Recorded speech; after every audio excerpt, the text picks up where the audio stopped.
Hare Krishna. Welcome to our Srimad Bhagavatam class. We are today on the 89th class actually.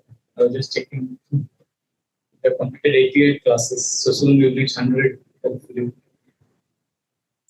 So we are on the first canto, 9th chapter. Today we'll chant 33 and 34 verses number. So we can please repeat after me.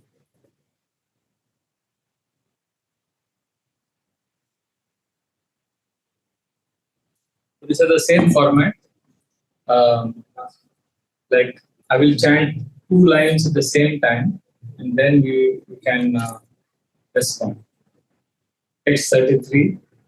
Tribhuvana kamanam tamalavarnam ravikara gauravarambaram dadane malavarnam ravikara gauravarambaram dadane Vapuralakapula Vrutananabjam Vijaya Sakeratirastu me anavadya.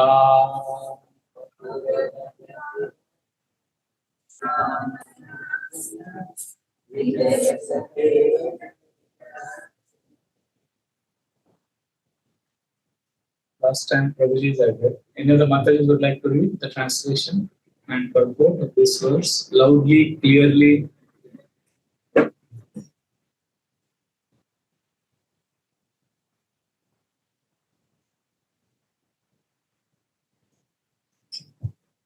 Translation. Sri Krishna is the intimate friend of Arjuna. He has appeared on this earth in his transcendental body, which resembles the bluish color of the tamal tree. His body attracts everyone in the 3 planetary system, upper, middle, and lower. May his glittering yellow dress and his lotus face covered with paintings of sandalwood pulp be the object of my attraction, and may I not desire fleeting result. When Sri Krishna, by his own internal pleasure, appears on earth, he does so by the agency of his internal potency. The attractive features of his transcendental body are desired in all the 3 worlds, namely the upper, middle, and lower planetary system. Nowhere in the universe are there such beautiful body features as those of Lord Krishna. Therefore, his transcendental body has nothing to do with anything materially created. Arjuna is described here as a conqueror, and Krishna is described as his intimate friend. Bhishma on his bed of arrows after the battle of Kurukshetra is remembering the particular dress of Lord Krishna, which he put on as the driver of Arjuna's chariot. While fighting was going on between Arjuna and Bhishma, Bhishma's attraction was drawn by the glittering dress of Krishna, and indirectly he admired his so-called enemy Arjuna for possessing the Lord as his friend. Arjuna was always a conqueror because the Lord was his friend. Bhishma then takes this opportunity to address the Lord as Vijaya Sakhi, friend of Arjuna, because the Lord is pleased when he is addressed conjointly with his devotees who are related with him in different transcendental humors. While Krishna was a charioteer of Arjuna, sun rays glitters on the dress of the Lord, and the beautiful hue created by the reflection of such rays was never forgotten by Bhishma. As a great fighter, he was relishing the relation of Krishna in the chivalrous humor. Transcendental relation with the Lord in any one of the different rasas, humors, is relishable by the respective devotees in the highest ecstasies. Less intelligent containers who want to make a show of being transcendently related with the Lord artificially jump at once to the relation of conjugal love, imitating the damsel of Rajna. Such a cheap relation with the Lord exhibits only the base mentality of the Mandina, because one who has relished conjugal humor with the Lord cannot be attached to worldly conjugal dance, which is condemned even by mundane ethics. The eternal relation of a particular soul with the Lord is evolved. A genuine relation of the living being with the Supreme Lord can take any form out of the 5 principal rasas. and it does not make any difference in transcendental degree of to the genuine devotee. Bhishma Dev is a concrete example of this, and it should be carefully observed how the great general is transcendentally related with the Lord. So we'll chant the translation, the verse and the translation only of 34th verse because they are connected. Both the verses describe Krishna's beauty. So because of that, we will chant 34 also.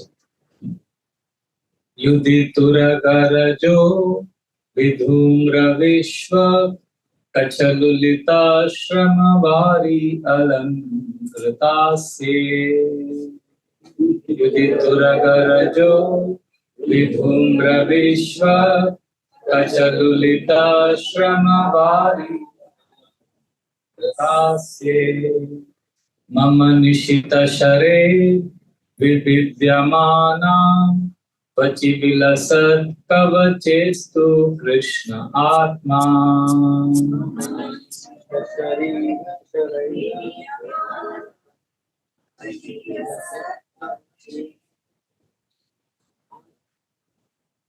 Translation.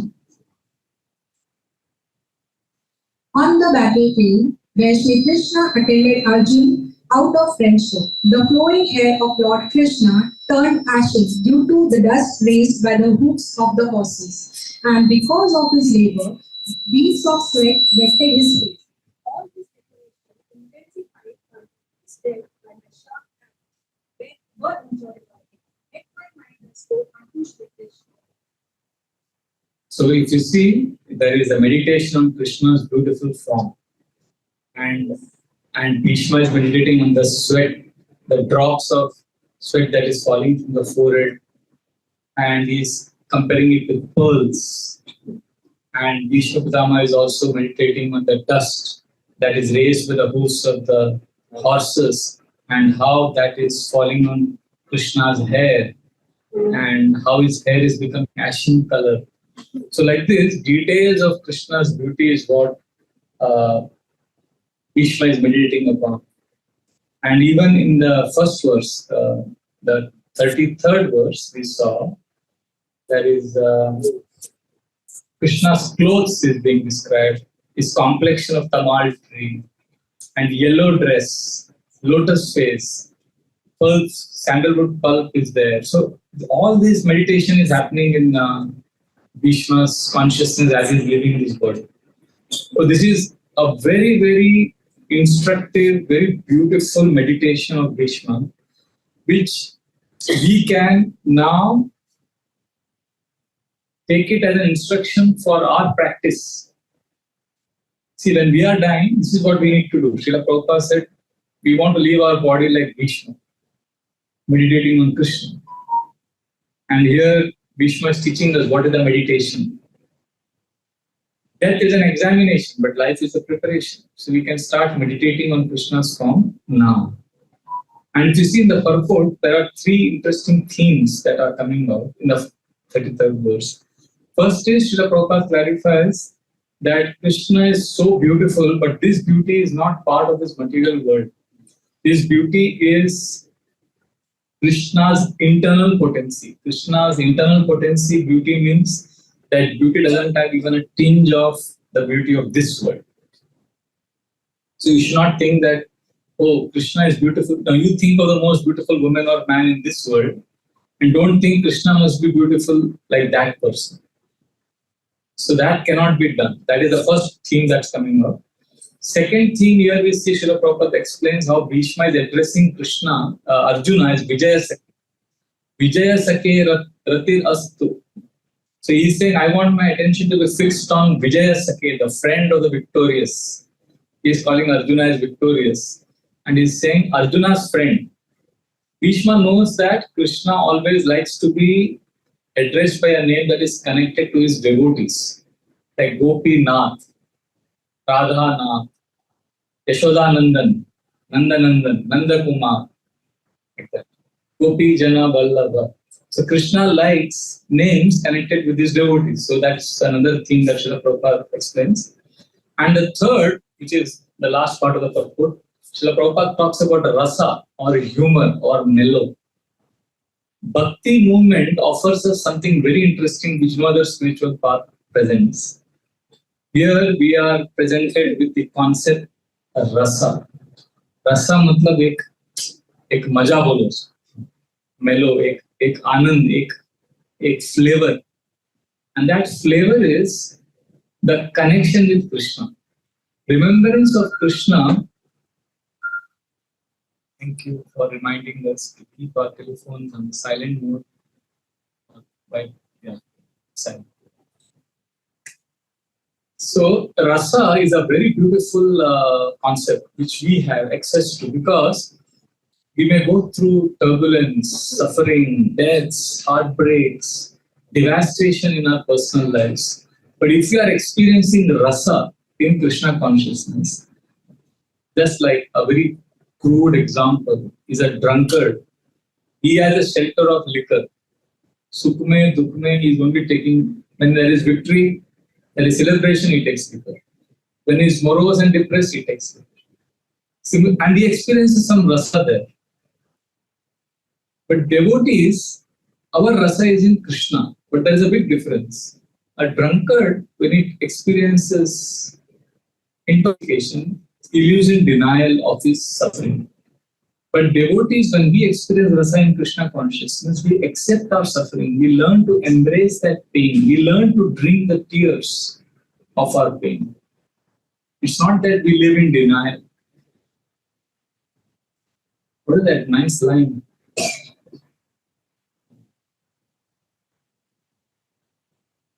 I forget. It's a very beautiful poetry I heard long back. This world only gives pain and suffering, but we aspire to be happy, but that won't happen. And the pain becomes double.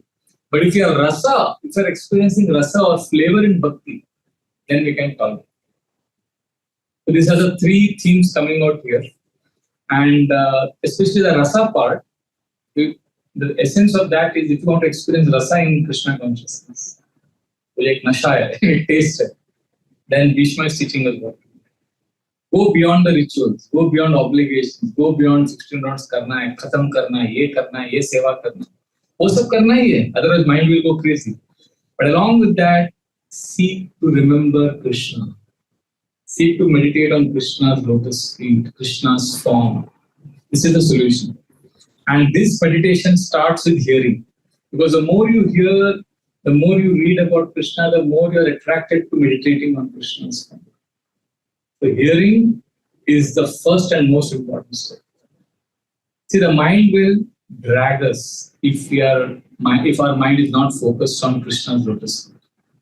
7th canto, 22nd chapter, Uddhava is being instructed by Krishna. We have Bhagavad Gita, Krishna spoke to Arjuna. Uddhava Gita, Krishna spoke to Uddhava.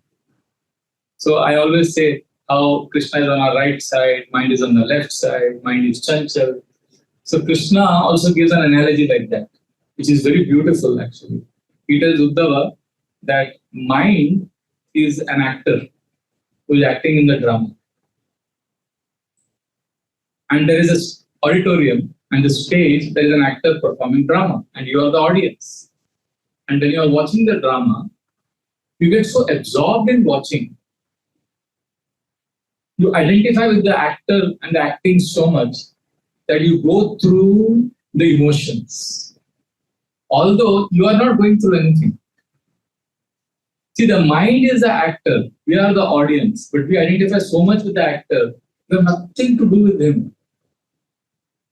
But we buy his story, dialogues, he's crying, he's laughing, and we also feel the same.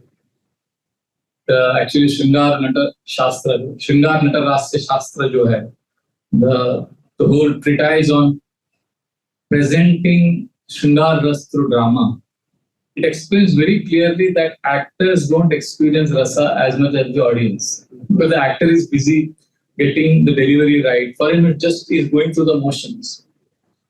So the mind is just acting. But we, the audience, we suffer endlessly. Why? Why do we suffer? We identify with the actor.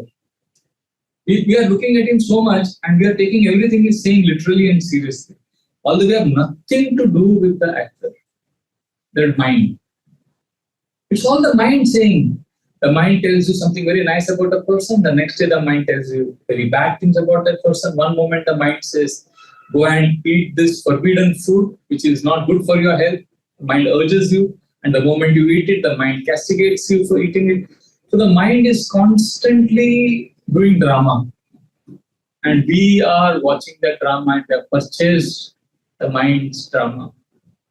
Therefore, in the next chapter, this is one of the most famous verses of the Bhagavatam, 11.23.42, where Krishna tells Uddhava very clearly why we suffer in this world. This is one of the most landmark verses. You can repeat this verse after me. I will go slow. Nayam jano me sukha dukkha heto na devatatma sukha dukkha graha karma kala manaha param karanamamananti samsara chakram parivartayetya. So Krishna is telling this Avanti Brahman, he was very wealthy and then he lost everything in business and everyone rejected him and he suffered endlessly because of the insults of the people. So when he was going through a lot of suffering, he gets a realization. He says, why am I suffering? Nayam janome, these people are not responsible for my suffering. Nayam janome sukha dukkha heto, my sukha and dukkha is not because of these people. Na devatatma, this is not because of all the demigods, devtas. Shani is upset with me, Rahu is upset, or Kuladevi. No, na devatatma graha karma kala. It is not because of the graha, my karma. It is not because of time.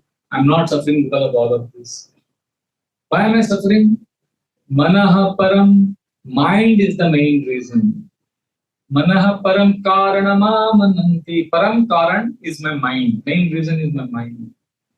Samsara chakram parivartayetya. And because of this mind, I am going through the cycle of repeated birth and death. Because I identified too much, so I have to take birth again. We need to disidentify with the mind. See, in drama, if you're watching and if you don't like the drama, you can get up. Or if that actor is doing too much overacting and over drama, you're sick and disgusted, you can get up and leave the auditorium.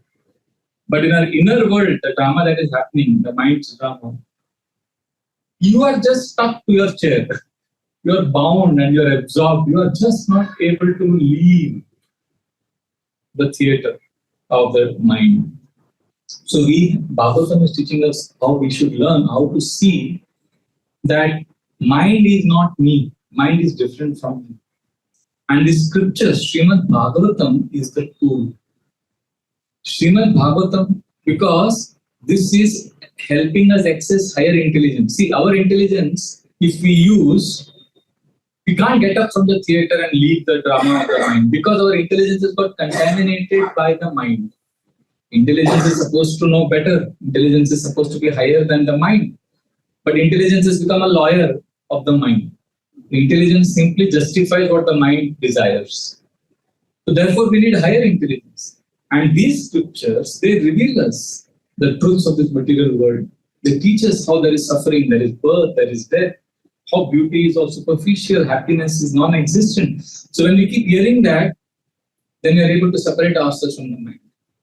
And the same scriptures reveal Krishna's beauty, Krishna's attractive features, and like today's verses, meditate on Krishna's lotus feet. These instructions are also given. Otherwise, material world, there will always be suffering. Constantly will suffer. See, there is suffering is there, Adhyatmikadi, Devikadi, Bhautik. But along with that suffering, because of our misidentification with the mind, our suffering becomes more and more. You see, it's double suffering, double whammy. First, anyway, we are getting suffering. But because we love to watch the drama of the mind, then we suffer more. Therefore, we need to hear Bhagavatam. We need to come for these classes. We need to come to temple or hear online. And then when we hear, we read scriptures, we realize the one who's made this material world, he himself is saying, Bhagavad Brahmaji, secondary creator, is the engineer. And he's saying material world is full of suffering. Ye Bhartita Ati Duranta Param, this is in the third canto. This is crazy. It's like, it's like you buy a washing machine.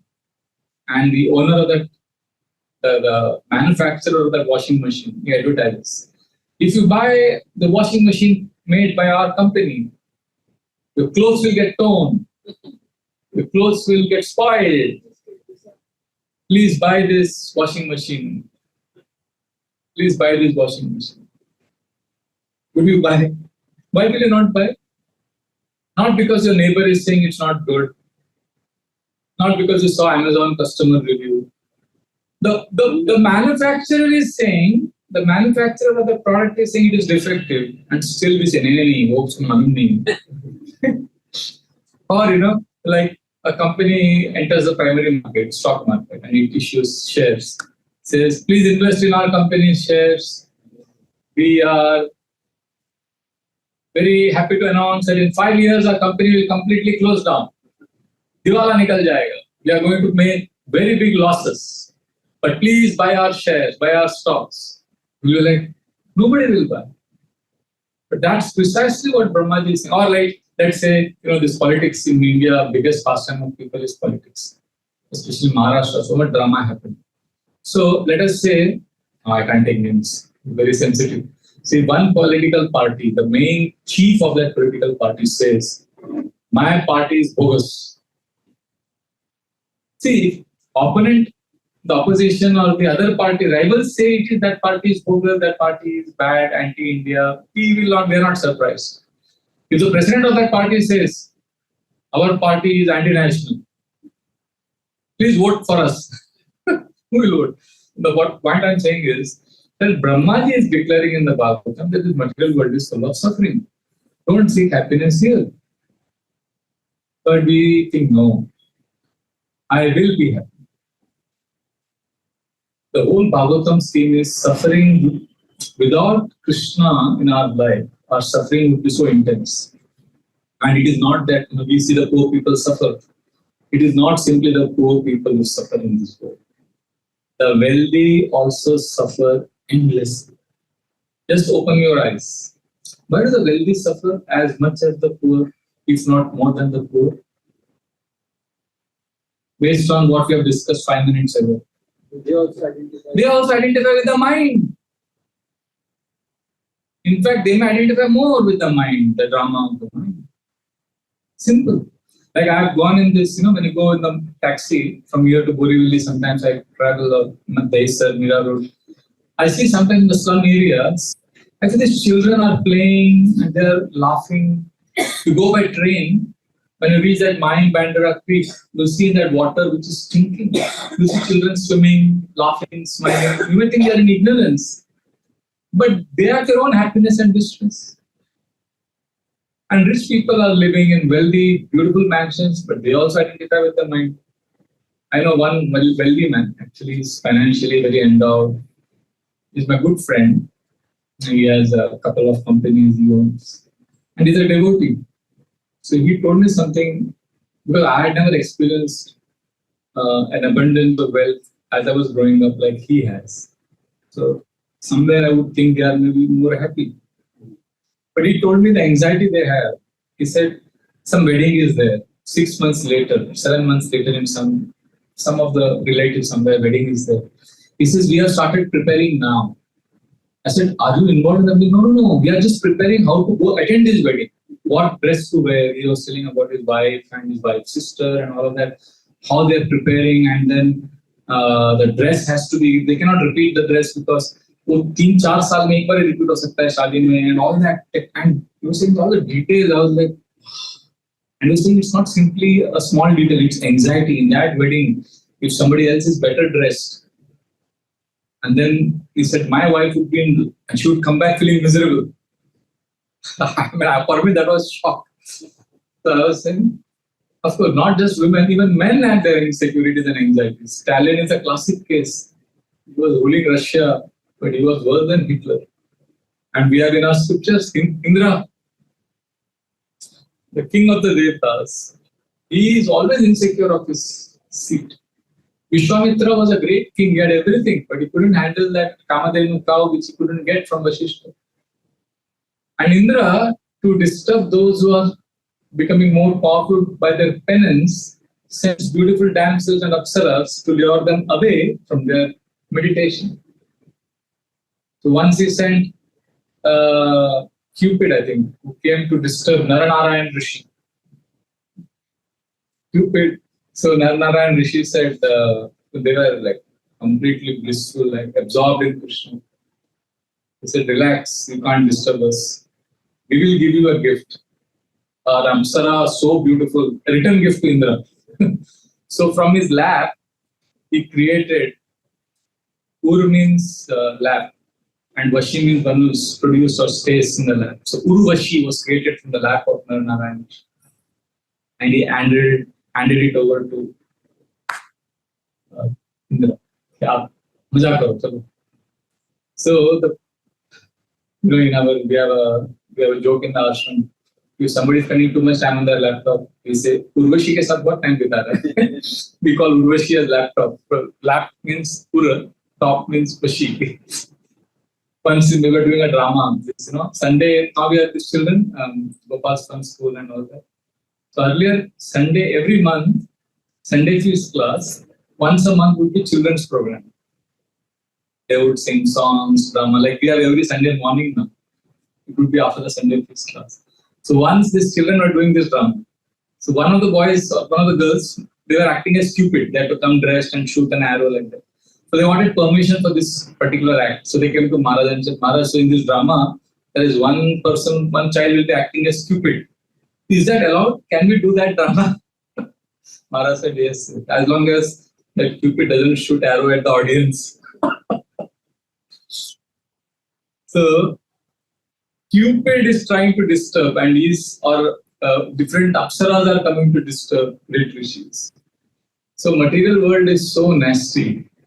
Everyone is insecure. Indra, or material world, Amare yahan pe, all the leaders. We see all of this. Bhagavatam confirms it. But deep down, I think I am an exception. If I am rich, I will be happy. If I have a bigger house, if I am more popular, if I have more followers, I will be happy.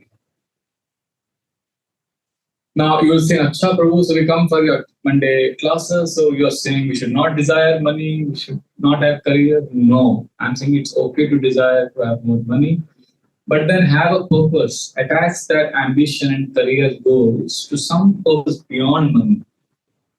Nowadays I see youth, many young boys and girls, I'm meeting them, I'm preaching to them. They say something, I find it so ridiculous. Like I remember one girl in one of the classes. She's 23, she's having a good career. So she said, what is all this purpose and goal and vision? This is not needed. Life is cool. We should just take one day at a time and we should enjoy. And you know what the logic they give? Look at our ancestors, Prabhu.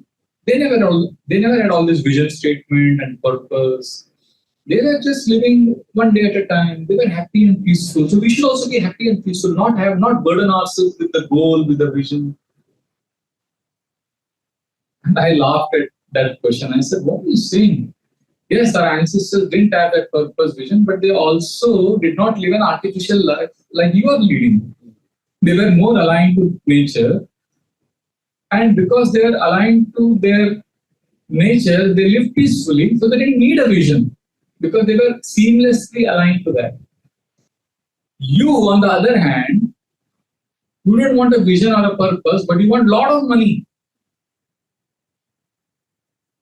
You are working 16 hours a day and you really want to make your career. So I challenge that girl. And you also don't want a vision. So you know what is happening? What a disaster it would be. You would not know what to do with that. That money that you're earning. Like what my father earned in 1 year. I know young boys, first salary, they get more than what my father earned in his entire. And my father was in a very, very well-placed government job. very high ranking, he was grade 1 officer and then manager and all that. And then, okay, you get so much money in 1 month. What do you do with that? You spend 90% of it on one shirt. One boy purchased one shirt costing some thousands and thousands of rupees. He was excited about it. First salary was more earlier. One shirt. Anyway, so we need a purpose. Otherwise, if you don't have that anchor, mind will torture us. We'll always keep thinking, Abhi pushing me. That proverbial carrot in front of the donkey. The donkey keeps going ahead thinking, I'll get the carrot. So we'll always keep thinking, I'll get more happiness if I earn more money, if I get this new house. So that always carrot will be ahead of us. Once one donkey was being beaten by the master and the donkey was lying on the ground. The master went inside the house. So the donkey's friend came there, the other donkey. He said, why are you working for this master? He's so cruel. He makes you carry so much of clothes, so much of weight, whole day.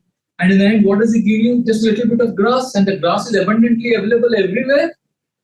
So why are you working for this master? You can leave him and just grass is everywhere there.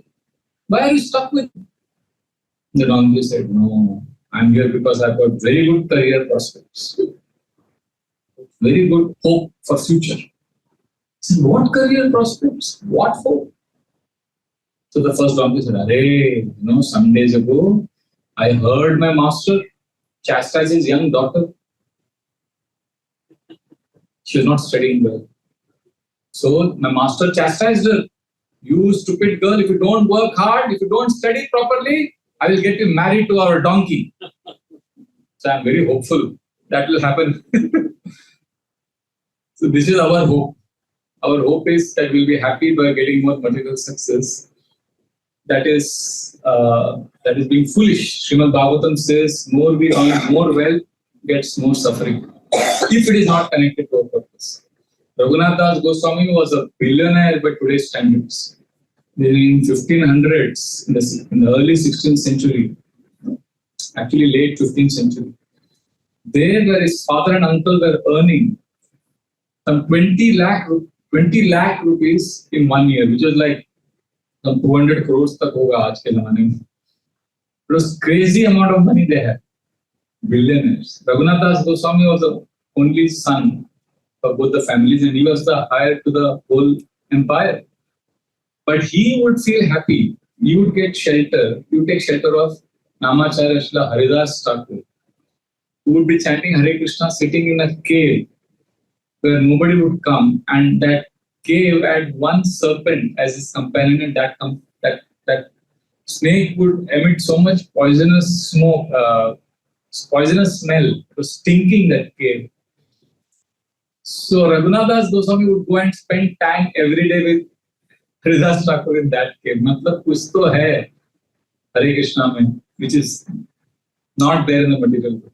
And when Chaitanya Mahaprabhu met Raghunath Das Goswami the third time, when he met him in Puri, he told him, please don't mind my giving this example.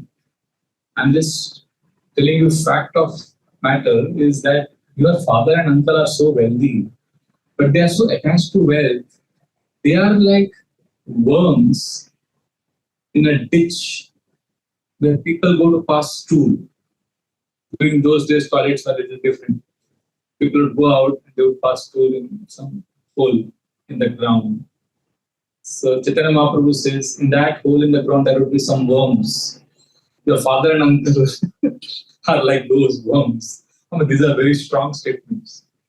Again, I want to repeat. Are we saying you should not have money and all of that? No. Yudhishthir Maharaj was the emperor. Ambarish Maharaj was the emperor of the whole planet Earth. Tathaputra Maharaj was a king. Brahmaji is the great grandsire. Did they leave their position? No. Did they leave their kingdom? No. I mean, at the right time they left, but then prematurely they did not leave. But they had a purpose which was beyond their empire. They had a purpose beyond wealth. That is what we are talking about. So artificially, you cannot say, okay, now Prabhuji has given this class, so I will not earn money. No, then you will be miserable. The one young boy came and said, Prabhu, I got these offers, I'm not working, but I don't need so much money. I said, no, you are talented in this particular field, so do it. No, Prabhuji, but I don't need money, so I'll not work. I said, no, your mind will go crazy. You have to work not because you don't see, you work not because you need money. Money, what you need is not the criteria for you to work more. Your ability and what you can create, it's based on your ability and work. When you are talented, you can do so much in this field. That should motivate you to work, not the money. Yes, you may not need the money to work, and that money that you get, he said, probably my needs are little because now I'm a devotee. I said, keep your needs less only. Who's telling you to increase your needs? But work and the resources you can use for services. You can serve so well. But your talent, why are you letting it go waste? So without a spiritual, so two extremes. But essentially what we're talking about here is not having a spiritual purpose or connection to Krishna, then we'll feel void, we'll feel a vacuum in our lives. And as you get older, life becomes nasty, painful, lonely. No one is spared. So Bhagavatam is meant to teach us, come on, this is all hollow. Get connected to Krishna, read Bhishma's prayers, see Krishna's beautiful form, meditate on this form of Krishna, like Bhishma is meditating on Krishna's dress, the sweat drops that are falling from Krishna's forehead, his glittering yellow garments. Otherwise, what is there in this world? Everywhere there is death. We had this program, Vivata was saying, JJ Medical College students, last day, they were preaching every week. So they said, tomorrow is the last day of the college.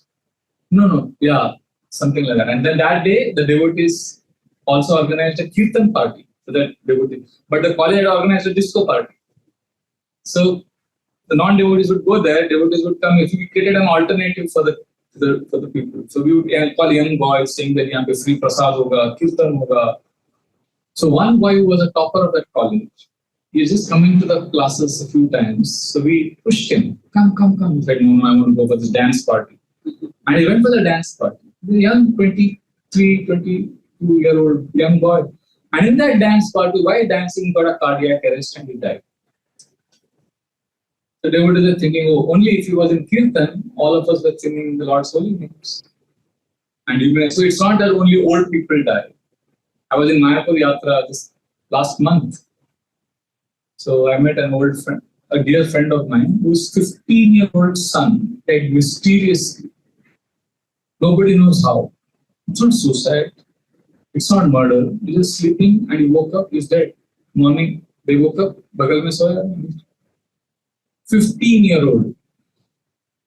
And they are in depression. Mother is in depression. So I'm just giving an example that life is so unpredictable.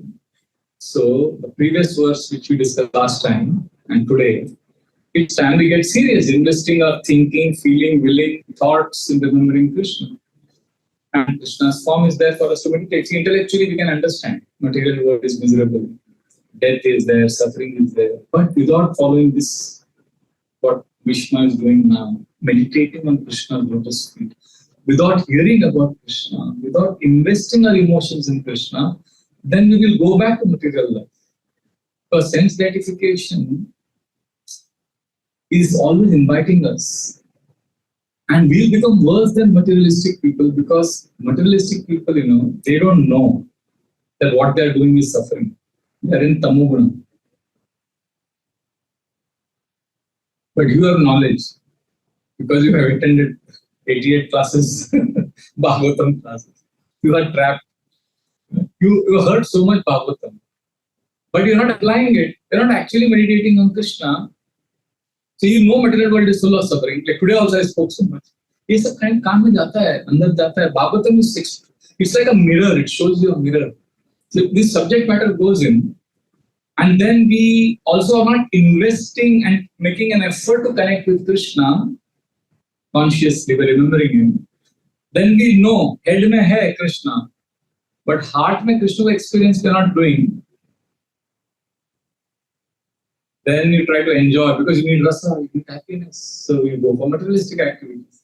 And when you enjoy materialistic self-gratification, you become miserable. Because not only misery, enjoyment leads to misery. X amount of happiness is equal to 2x of misery. That is a formula. You know that, you experience that, and you feel double misery because while enjoying also you know that abhi ye aane wala hai. और जब आता है तो miserable है ही. So you will be haunted. You come to ISKCON programs, even once or twice you hear Krishna Katha, you are trapped. It's like entering mafia. One way, the one devotee was saying, "Prabhuji, पैसे का बहुत जरूरत है. मेरा एक college का contact है. He works for some shady business. He was asking me to come. I will go and join him, Prabhu. I can make quick bucks. Yeah, to do some of this. It's like underworld का थोड़ा. I said, "Oh, are you serious?" He said, "Ah, Prabhu, just for 2 years. I'll get enough money, then I'll come back." I said, "You can't come back. You go only one way." It's like Hare Krishna, I told him. Only one way, you can't go out. If you go out, you'll be miserable. And you say, no, but I'll forget everything. I'll forget. No, you can't. Just like swimming. No? If you learn swimming. I used to swim a lot, and then I joined ashram, and for many years I couldn't go for swimming anyway. But I didn't forget. When I entered a swimming or Banganga after many years, I would naturally swim. Swimming एक बार सीखा तो जिंदगी भर याद है. एक बार सुन लिया material world suffering है. एक बार you heard Bhagavatam, Gita, Krishna conscious lecture. It will keep revealing to you at strange times with so many examples to confirm whatever you read in the scriptures. Whatever Shukdev Goswami spoke 5,000 years ago is so true even today. So we need to feel Krishna's love in the heart. And next week onwards, when we take more verses where Bhishma is meditating on Krishna's beauty, we will dive into Krishna's beauty and discuss the details of how Krishna is holding the flute, the small acts of Krishna, everything, the way Krishna smiles, the kind of clothes he wears, and where does he tuck his flute, where does he put his buffalo on. These are all simple, ordinary details, but the more we hear that, the more we read about it, our mind gets absorbed, and eventually, like Bhishma, we'll be able to remember and meditate on Krishna's form. But we also need to know what we discussed today, how material world is full of suffering. And our movement, ISKCON, is very special. It's a missionary movement. It's not simply bhakti yogis who are simply doing Radhe Radhe and we are interested in our own salvation. We are a missionary movement. That is why many places people are scared of Hare Krishnas, because we transform people. And one of the most effective ways we do that is through book distribution.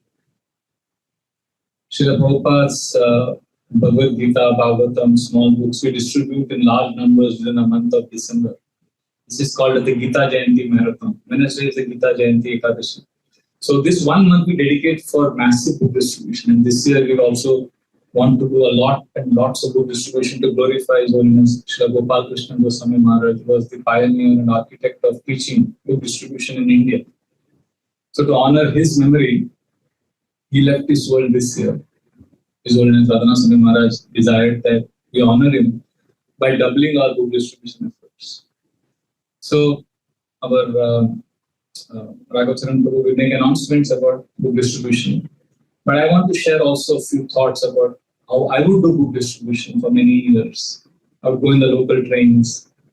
And I went through a lot of adventures, and I learned that if we go out and give Krishna to others, we actually experience Krishna more than simply by chanting and hearing and just being interested in our own bhakti.